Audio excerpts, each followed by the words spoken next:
Andrew Right. Collins, it's good to see you again.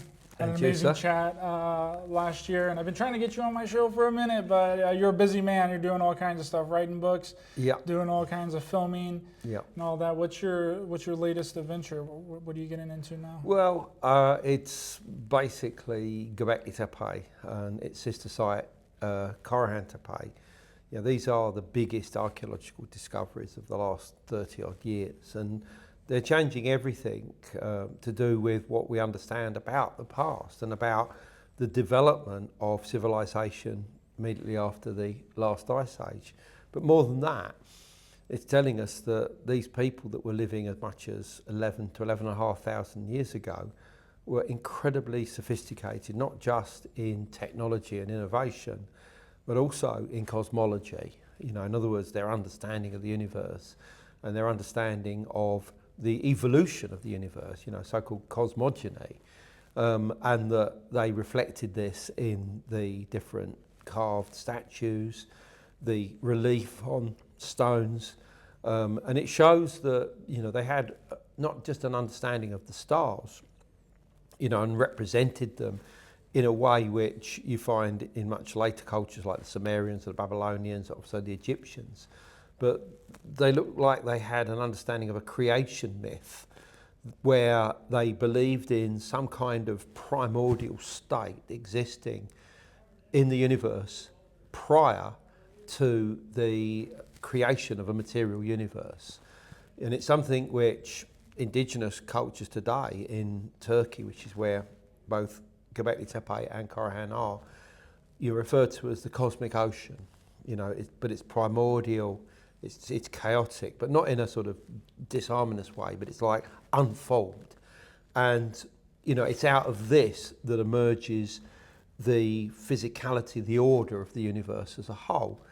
And this is there. This is there in their symbolism. And yet, where did these people get these ideas from? You know, this is 11,000 years ago, at a time when they were just supposed to be hunter-gatherers, doing their own thing, providing for their family, maybe a larger social group. But, you know, these people are incredibly advanced. Now, okay, you could say, well, maybe you're talking about a lost civilization here, you know, one that existed prior to the end of the last ice age. And that may be the case, but I think it's more a case of our lost past. We've got an episode of humanity's history that's completely blank to us, and we're only, for the first time now, beginning to understand just how complex the minds of these people of the past were. It's interesting when you say advanced, right? Because I think that it's a high possibility that a lot of these ancient civilizations that we call advanced were advanced, but advanced in a different way than we are now. You know what I mean? Like, it's not, because we're in a technological age, we're going down like a very different path. And if we were to go back, I don't know, let's say 10,000 years and looked around, I don't think that people's thought and idea of what would have been advanced back then is the type of advance that we would get now. Does that make sense? It does. And I mean, I think that one of the problems is that a lot of people look towards, let's say, what was going on at Göbekli Tepe 11,000 years ago and put our mindset in that place. You know, to them, it's just a place of, you know, people living. There's a couple of communal buildings that they would get together on a Saturday night to have a dance and maybe, you know, to celebrate life and maybe death. And that's it. That's their vision of what these people were up to. And yeah, you've got to look at these people as shamans, you know, into animism, you know, the idea that animals represent the powers and the consciousness and the intelligences of not just nature, but the cosmos as a whole. And, you know, these people, if we looked upon them, we'd think that they were completely bonkers. I mean, you know, they would probably be covered in you know, pain and, you know, hair all dreaded up, and, you know, they would look crazed. They would look like, you know, the most crazy shamans that you could expect from somewhere like Siberia or Mongolia.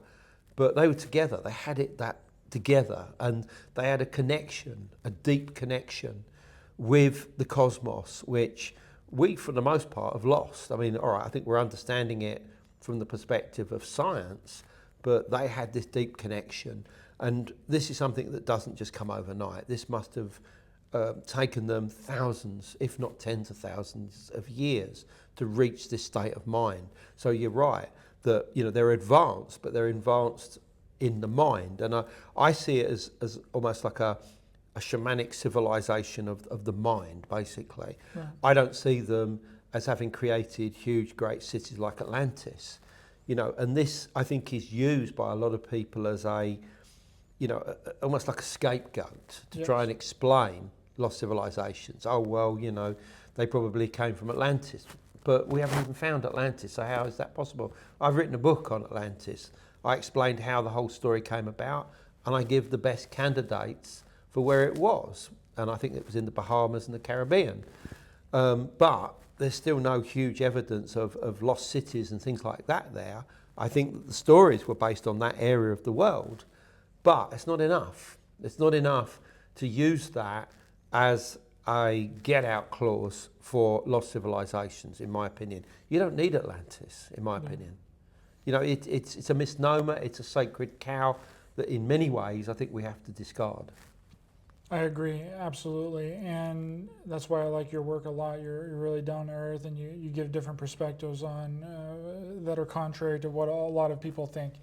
And it's also interesting when you think of like medieval times and like, because a lot of people are like, well, how did this history get lost? How did all this stuff? Well, man, there's things that are written about to this very day that people have never heard of. So it's not out of the realm of possibility that, you know, I mean, if you look at medieval times and how cities were conquered and things were just burned to the ground. I mean, you got the big thing that everyone talks about, the Library of Alexandria all being burnt to the ground. And I'm like, well, how many people were writing about certain things like way back thousands of years ago that never seen the light of day because their city or their town was completely destroyed or burned to the ground? Absolutely.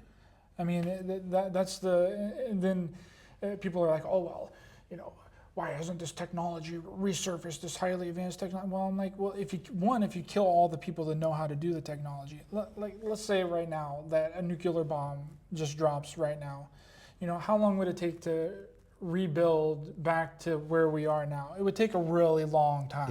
It would take a long time because not only are you're getting rid of all the people that know how to do things, right? You get rid of all the people, the architecture people. You get rid of the people that know how to build buildings. Yeah. Like, I don't know how to do any of that stuff. I don't know how to work on a car, right? But if you eliminate all those people, then people don't know how to do anything. No. So then you get lost, and then you get stranded in like time, and then it takes time for people to figure that out. Absolutely. Again. Yeah, and I mean, you know, let's say you're on a desert island. You know, you're stranded on a desert island. You know, even if you had your phones, how long would they last? Exactly. And when they, you know, when they're exhausted of charge, they're worthless. You might as well just use them as a weapon, you know? Yeah. How many people know how to build a phone? Did you know how to build a phone, No. Andrew? No, I have no idea how Barely it know how works. to build a fire. I usually end up burning myself or something. But no, I mean, okay, look, there's lots of periods of the past where there have been so-called dark ages. You know, it happened in Britain after the Romans left. You know, there was a collapse of society, or certainly for the most part. I mean, there was a few, you know, little enclaves that continued on and tried to retain the Roman style of life. And for a while they did, but then you get invaders, the Saxons, the Angles, the Juts, all the rest of it come into Britain, and they take over the place, they trash the whole place, and so much is lost. I mean, that's just one example.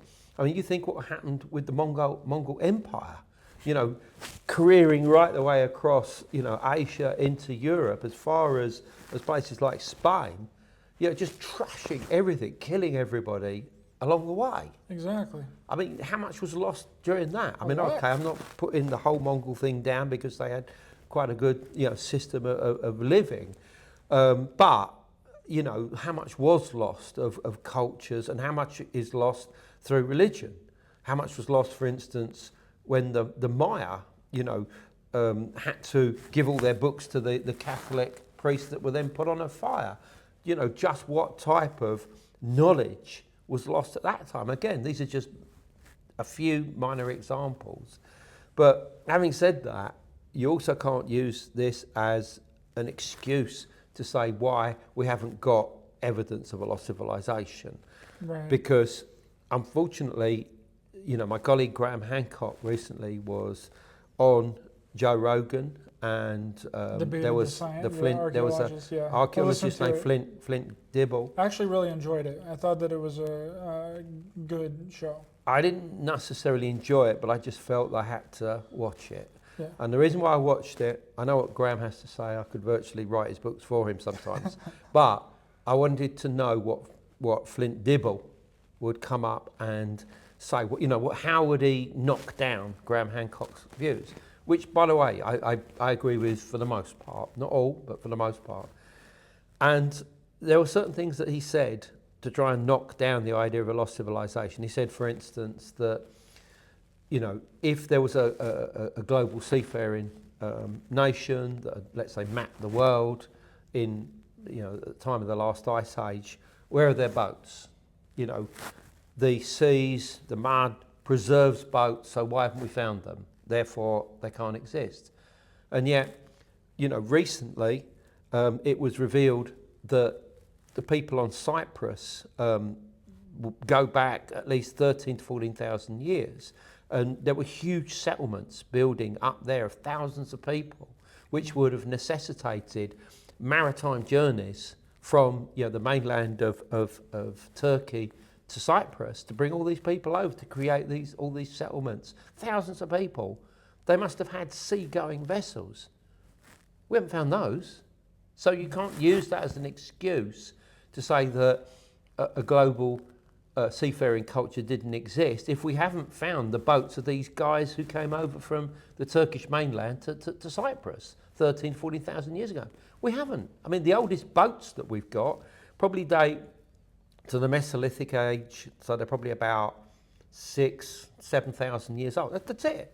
And yet we know people, you know, were crossing vast seas to get to other locations, whether it be in the Mediterranean, whether it be in places like, Micronesia, Sulawesi, for instance, is beyond this huge trench that you have to cross to get to the island of Sulawesi, which is in, where is it? Sorry, you have to edit this. I can't remember. Anyway, it's in Ireland, Southeast Asia. But, you know, people were doing it. They weren't just doing it 14,000 years ago. They were doing it 150,000 years ago. So where are all these vessels gone? You know, if the mud preserves these vessels, why haven't we found them? And the answer is that we just haven't searched enough for them. We probably will find them eventually. So that is a good retort to what Flint Dibble said in this example.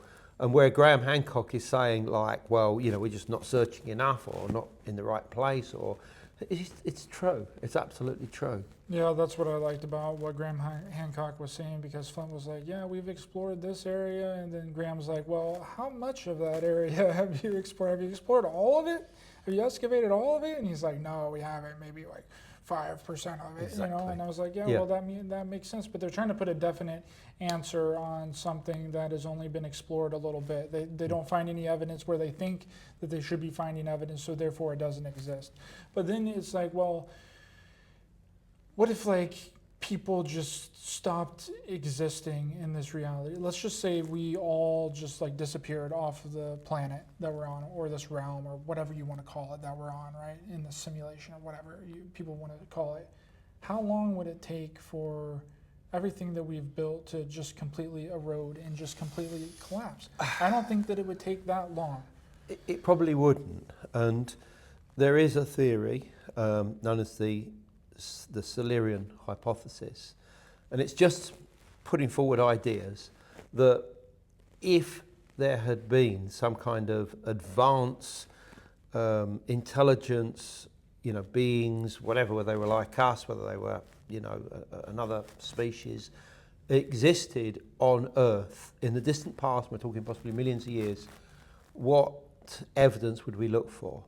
You know, we'd have to, you know, find evidence of burning carbon and stuff like this, different chemicals.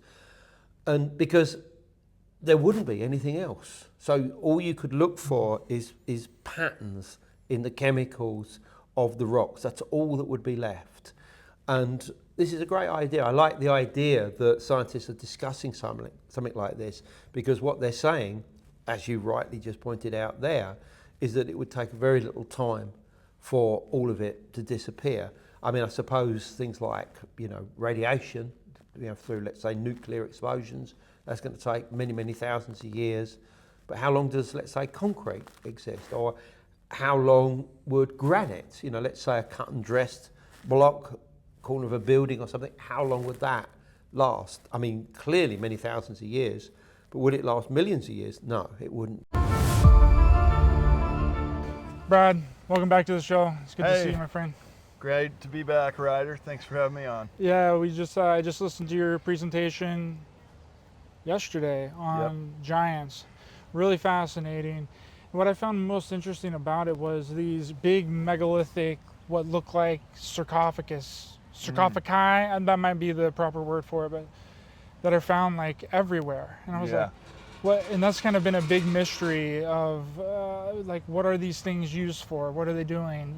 They're huge. They weigh tons. They're super heavy. How did they get them where they are? Right. That's the big mystery, especially as far as the plain of jars in Laos, which were funerary secondary burial tombs and sarcophagi that entombed the stacked bones around the jars.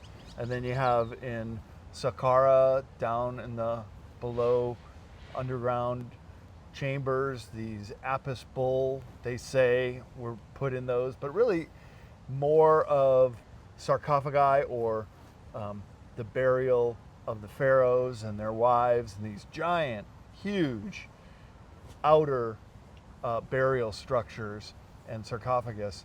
And to me, they wouldn't put a normal sized person in a 2 or 3 times bigger sarcophagi. So to me, it just says that these were made and built for giants.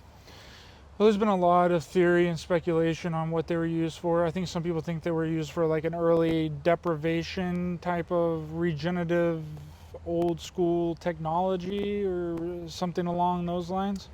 Yep, that's one theory that we talked about on the ancient archaeology panel just now, that we're still playing catch up to try to find what kind of initiation chambers they could have been, or used frequency in such a way that you could have had a different state of consciousness that could have pervaded through there. For example, inside the King's Chamber, the Great Pyramid, there's a big granite sarcophagus, and nobody knows exactly what it was used for, but it had to have been built into the structure of the pyramid itself because it's too big to go through the chambers. So obviously the builders of the pyramid were using it for something, and not too likely that it was a king's burial, but that people would lay in there and have an initiation. And the proof of that is that when they were first excavating and taking samples out of the Great Pyramid, the 19th century archaeologist Howard Weiss was finding this fine white powder around that sarcophagus in the King's Chamber.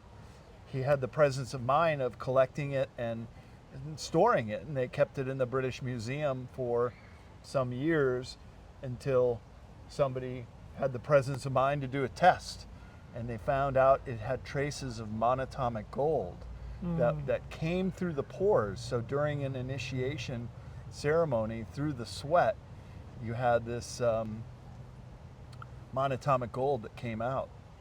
That's really interesting. Do we know when Egypt was first excavated? Like, when was the first like modern day excavation of Egypt? Because a lot of these sarcophagi or sarcophaguses, sarcophaguses sound really strange to say. I think it's sarcophagi. Pretty sure it's sarcophagi. A lot of them, there was nothing in them when they were found. Right.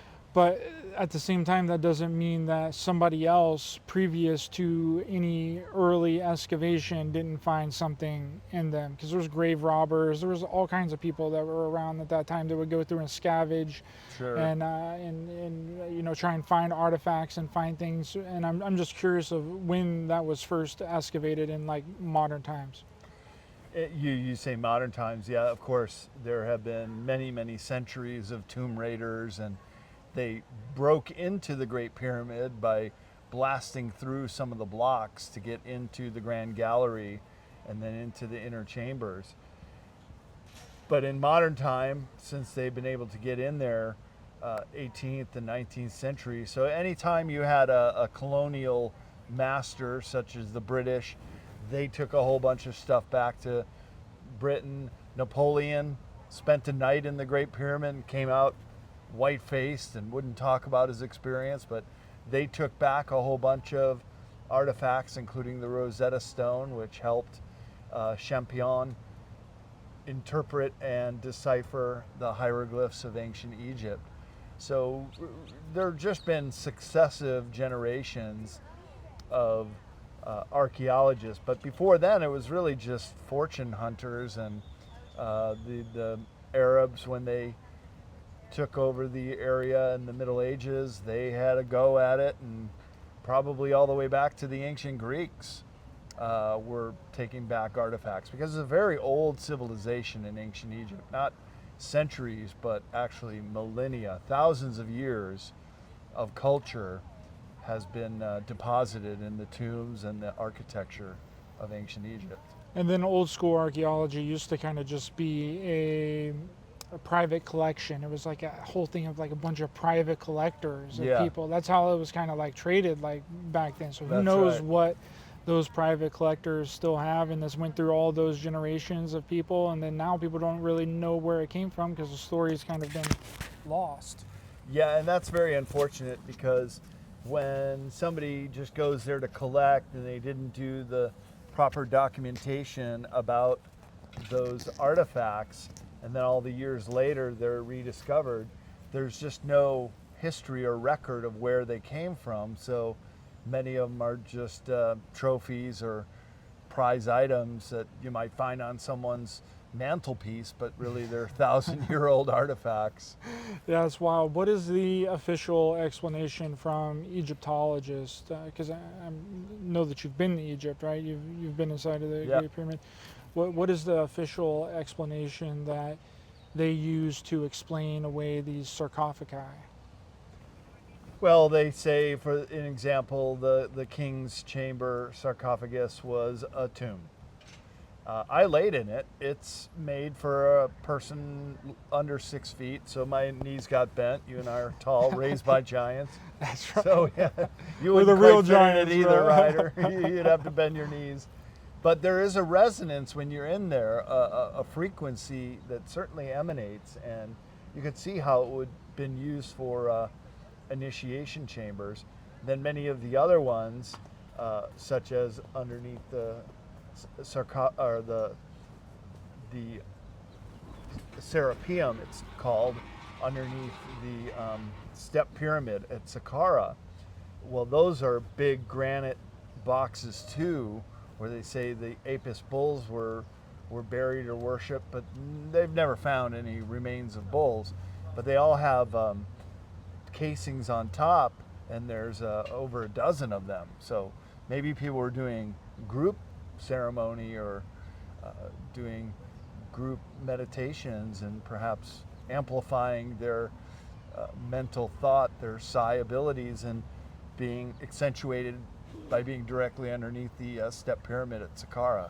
It's so interesting because on one hand they say that they were used for burial, and then on the other hand they say that no bodies have ever been found in any of the sarcophagus. It's wild. I don't really. Do they understand what they're saying there? Like, it doesn't make any sense to the average person. Leo Zagami, it's nice to meet you. It's good to meet you, my friend. I'm pretty familiar with your work, but I think since we're at contact in the desert. And this is the first interview in a long time that I'm doing with sunglasses, and not because I have some bizarre thing in my eye, because it's just because it's, We're outside, it's, sun's out, sun's out. sunglasses out. it's hot. People will say that you're trying to, that you don't want your pineal gland activated, so that's why you're wearing sunglasses, you know? No, the no, sun- it's just that because the sun's shining here, and I live here all year round, so I know how it is. Yeah, It's only the start of a hellish summer. it is. It's about to get super But brutal. I'm promoting right here at the start of this hellish summer a book which is volume 10 of my Confessions, which is Islamic Freemasonry and the secret societies behind the eternal conflict in the Middle East, which is actually finally giving some results with a project that I started right at the start of this conflict between Hamas and Israel. In reality, I started the week before, but then I thought that is a sign of destiny. I need to finish this book before the summer. And it's a book that basically discusses a subject that very rarely is touched, because we always talk about the Illuminati as a Western phenomena. We talk about, of course, the Jewish element within it. We talk about groups like World Economic Forum. But this book actually shows also the Muslim side of the World Economic Forum. Yeah. And it starts with an alliance between the Western and their, of course, Middle Eastern counterparts, which goes back almost 1,000 years, which started with the Knights Templars and the Order of Assassins, which was this Islamic order that has inspired the Templars and inspired the Vatican, that up until the Crusades didn't really embrace the concept of holy war. So paradoxically, the Crusades were actually a product of what the Muslims had made as an inspiration for them. The Vatican went to the Middle East, saw that this religion was expanding so fast it could become a threat to their own territories, arriving really very close to Rome at one point, and they decided to counteract this whole thing by starting these crusades that in theory should have protected also the pilgrims, now they're going to the Holy Land. And but they didn't have the concept of sacrificing themselves for the Bible. Nobody really had this concept of holy war yet. It was picked up by the Muslims. So nowadays we have these Muslims that say, the Crusaders, the Crusaders, the Crusades. Yeah, but the Crusades were actually inspired by them. There was never in Christianity up until the turn of the millennium, and then later on the beginning of the Crusades, the necessity for fighting a holy war in the name of Jesus. So Jesus was a man of peace, was a man of peace who preferred to embrace the enemy, or rather debate him in words rather than with guns, or sorry, back then with swords. Swords and spears. Swords and spears. So instead we find a completely turning of the events, and then in my book I explain how the Knights Templars and the Western Illuminati from that moment onwards took advantage of the divisions in Islam, the division between Sunni and Shia.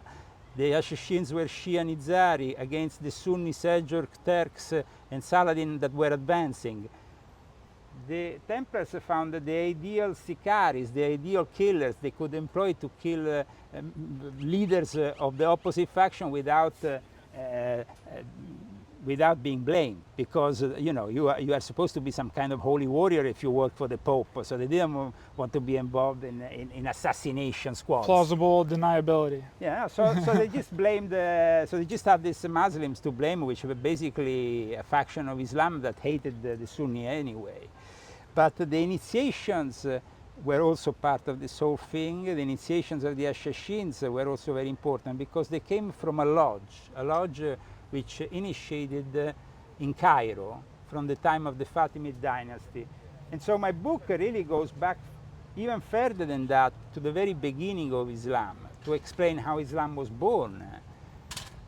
And there is this Christian origins of Islam that people don't know about it, because the cousin of the first wife of Muhammad, who was also this rich woman, this old widower, was a Christian Ebionite. Now the Ebionites are today almost unknown by the majority of people, but the Ebionites were a Jewish Christian sect. that, of course, didn't recognize the divinity of Jesus, and that's why in the Quran Jesus is not recognized as a god. He's recognized as a prophet. But the important thing is to know history, because history repeats itself. And so 1,000 years later, we have these people, 9/11, doing exactly the same thing they used to do. The heirs of the Templars, the Freemasons like Bush, employing the assassins from the Muslim world, from Egypt, to carry on something that will destabilize the world.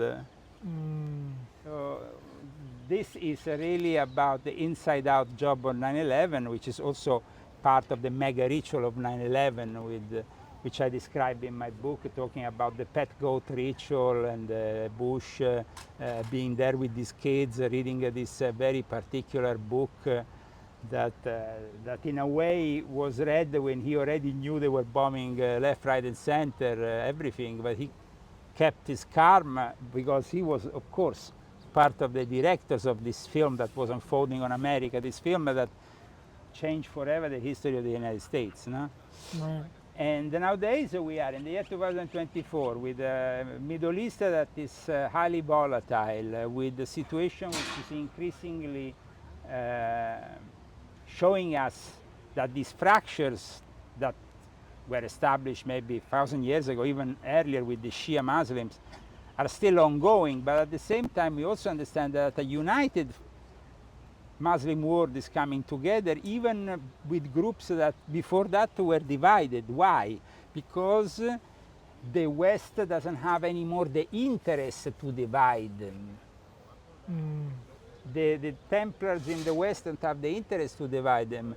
And at the same time, you have Russia and China, which are unifying the fronts, even between countries like Iran and Saudi Arabia, with the economic BRICS project, which some say even led to the death of the president of Iran, but because that's what they're saying. But at the same time, we can also confirm that Iran has always had, since the Iranian Revolution in 1979, a very special role in the Middle East.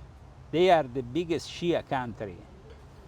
The Shia religion, Shiite religion, is a minority within Islam. But it is the minority that started this form of jihadism 1,000 years ago with the assassins. They were the ones who started. Then in the 60s and 70s of the 1960s, 1970s, while here in the West we had a bunch of commies in universities with the Red Book of Mao and all that BS, you had them also in the Middle East, but that merged together with the clerics and their pious,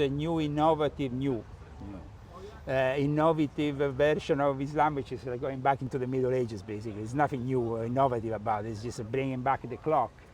And so Iran, that was ruled from the 1950s after the CIA coup by Freemasonry and the Pahlavi dynasty, suddenly was ruled by the clerics, starting from Ayatollah Khomeini. And in my new book, I also show the testimony that has never been discussed here in America about Mehmet Ali Akça, the guy who attempted to kill John Paul II, who basically confirms that the guy who employed him to kill the Pope was Ayatollah Khomeini. He went to Iran for training. So it's very rich, this book, in information. It's gaining momentum, and it's gaining momentum, of course, not only in the esoteric or ancient knowledge circles, but also in the Islamic circles. Reaching the top of the Islamic social studies chart on Amazon, Islamic history. And I think that it's important, though, for the Western world to finally understand that the Illuminati and Freemasonry were actually born in the Middle East, with everything that this implies. How far back does that go? Like, what's the timeline on that? When was the first mention of an Illuminati? Does that tie back to further back than the Knights Templar? Yeah, absolutely. Though the Knights Templar become for the Western world the Illuminati that bring back that knowledge, because you see the Illuminati go back to the Gnostics that came after Jesus, that started with all their heresies and their practices that were deemed heretical and eventually will be eliminated by the church fathers with high criticism, with persecution even. So the Gnostics were the original Illuminati because the Gnostics were also the ones depository of all that knowledge that came from ancient Sumeria, ancient Mesopotamia. And when Islam starts spreading in Persia, which is ancient Mesopotamia, they had to inevitably form some kind of compromise with the pre-existing Illuminati that were there. That's why we have two important centers of the Muslim Illuminati in the ancient world, which is prior even to the Knights Templar, Cairo, and then also Baghdad, though they were competing. And the one was then manifested in the House of Knowledge that became a very important university.